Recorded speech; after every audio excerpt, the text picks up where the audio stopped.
Hello friends, তোমরা সবাই কেমন আছো? আশা করি তোমরা সবাই খুব ভালো আছো। আমিও খুব ভালো আছি।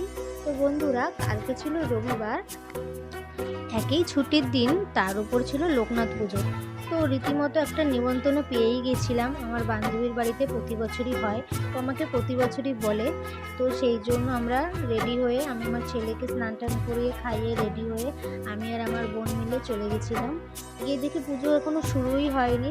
তো কিছুক্ষণ ওখানে বসে গল্প টল্প করলাম। গল্প টল্প করার পর আমার ছেলে ঘুমিয়েও পড়েছিল। ওকে ঘুম পাড়িয়ে দিয়ে তারপরে যখন পুজো শুরু হবে তার কিছুক্ষণ আগেও উঠেও গেছিলো।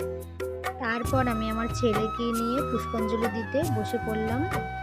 এত প্রচণ্ড গরম ছিল সেদিনকার, কি বলবো বন্ধুরা।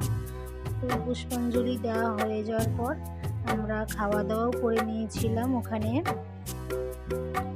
এই দেখো ঠাকুরমশাই মন্ত্র করছে, আর এদিকে আমার বান্ধবী ফুলও দিয়ে দিল। এত গরমে আমার ছেলে দুষ্টুমি কিছুতেই কম হয় না, এদিকে ফিরছে ওদিকে ফিরছে আর খালি কথা বলেই যাচ্ছে দাদা দাদা, বাবা বাবা করে। সে মাথা খারাপ করে দিচ্ছে গরমে। এই দেখো,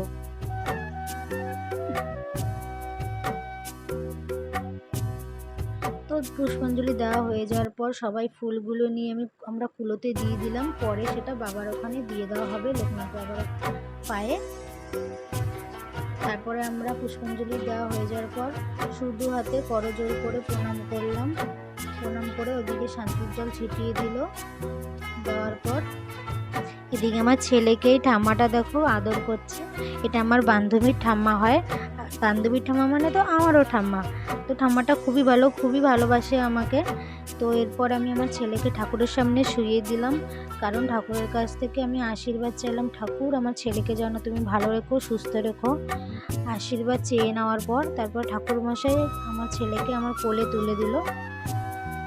শুয়ে দেওয়ার পরও কি সুন্দর চুপচাপ শুয়েছিল, একটু দুষ্টুমি করছে না বা কান্নাকাটিও করেনি।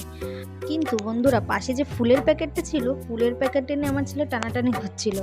তো ভিডিওটা এইটুকুই। তোমাদের যদি ভালো লেগে থাকে তোমরা শেয়ার করে দিও, লাইক কমেন্ট করো, আর কেমন হয়েছে কমেন্টে অবশ্যই জানিও।